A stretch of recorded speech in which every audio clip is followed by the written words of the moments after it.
নমস্কার বন্ধুরা, আমার চ্যানেলে স্বাগতম। ডিএ নিয়ে একটা গুরুত্বপূর্ণ আপডেট। তো বন্ধুরা, ডিএ নিয়ে এই মুহূর্তে গুরুত্বপূর্ণ আপডেটটি হচ্ছে ভুলে যান 6% বাংলা সরকারি কর্মীদের 10% ডিএ বৃদ্ধি, আচমকা ঘোষণা নবান্নের।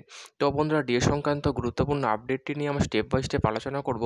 তো অবশ্যই আপনারা ভিডিওটি স্কিপ না করে অবশ্যই পুরোটা দেখবেন। তো তার আগে বলে রাখি, যে সকল বন্ধুরা আমাদের চ্যানেলে নতুন, আমাদের চ্যানেলটি পাশে সাবস্ক্রাইব বাটন, সাবস্ক্রাইব করার পর পাশে যে বেল আইকন সেটিও প্রেস করবেন, লেটেস্ট ভিডিও আপডেটগুলি সবার আগে পেয়ে যাবেন। দেখে নেব ডিএ সংক্রান্ত আজকের গুরুত্বপূর্ণ আপডেটটি। তো বন্ধুরা, গত কয়েক মাস ধরেই পশ্চিমবঙ্গ উত্তাল ডিএ নিয়ে কখনো সুখবর আবার কখনো খারাপ খবর রাজ্য সরকারি কর্মীদের মন ভারাক্রান্ত করেই চলেছে। যেখানে রাজ্য সরকারি কর্মীরা কেন্দ্রীয় সরকারি কর্মীদের সমান হারে ডিএ দাবি করেছেন, সেই জায়গায় বারবার তাদের হোঁচট খেতে হয়েছে। আর এ নিয়ে দীর্ঘদিন ধরে চলছে আন্দোলন, বিক্ষোভ। রাজ্য সরকারি কর্মীরা যখন নিজেদের ডিএ না পেয়ে বিক্ষোভ থেকে শুরু করে আন্দোলন চালাচ্ছেন, সেই সময় মিলল দুর্দান্ত খবর। এর আগে পশ্চিমবঙ্গ রাজ্য সরকারের তরফ থেকে দুদফায় 4% করে 8% ডিএ বৃদ্ধির ঘোষণা করা হয়।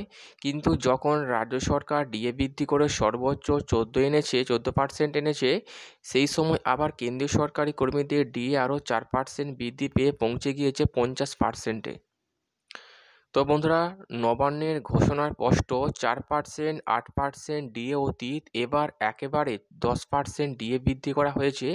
তো বন্ধুরা, আমরা সকলে জানি পশ্চিমবঙ্গ সরকারি কর্মীরা কেন্দ্রীয় হারে ডিএর দাবিতে বরাবরই আন্দোলন জারি রেখেছিলেন, এবং যেখানে কলকাতা হাইকোর্টের তরফ থেকে বলা হয়েছিল যে পশ্চিমবঙ্গ সরকারি কর্মীদের বকেয়া ডিএ মিটিয়ে দিতে হবে, কিন্তু সেই রায়কে অগ্রাহ্য করে সুপ্রিম কোর্টে ডিএ মামলা দাখিল করেছিল রাজ্য সরকার, এবং সেই মামলা বারবার পিছিয়ে যাওয়ার কারণে আন্দোলন আরও তীব্রতর হয়ে উঠেছে পশ্চিমবঙ্গ সরকারি কর্মীদের মধ্যে।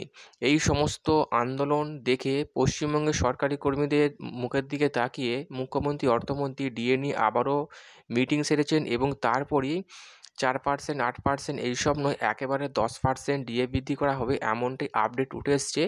পশ্চিমবঙ্গ সরকারি কর্মীরা এই মুহূর্তে 14% হারে ডিএ পাচ্ছে। যদি 10% ডিএ বৃদ্ধি করা হয়, তাহলে 24%-এ ডিএ ঠেকবে। কিন্তু কেন্দ্রীয় সরকারি কর্মীরা এই মুহূর্তে 53% হারে ডিএ পাচ্ছে, অনেকটাই ফারাক থেকেই যাচ্ছে। তো বন্ধুরা, সরকারি কর্মীদের যে আপডেট, এই মুহূর্তে যে গুরুত্বপূর্ণ আপডেটটি উঠে আসছে সংবাদ মাধ্যম সূত্রে, নবান্ন সূত্র মারফত, যে 10% ডিএ বৃদ্ধি করা হবে। তো বন্ধুরা, এই ছিল ডিএ সংক্রান্ত গুরুত্বপূর্ণ আপডেট। কেমন লাগলো কমেন্ট করবেন, লাইক করতে ভুলবেন না। পরবর্তী আপডেট পাওয়ার জন্য আমাদের চ্যানেলটিকে সাবস্ক্রাইব করে রাখবেন।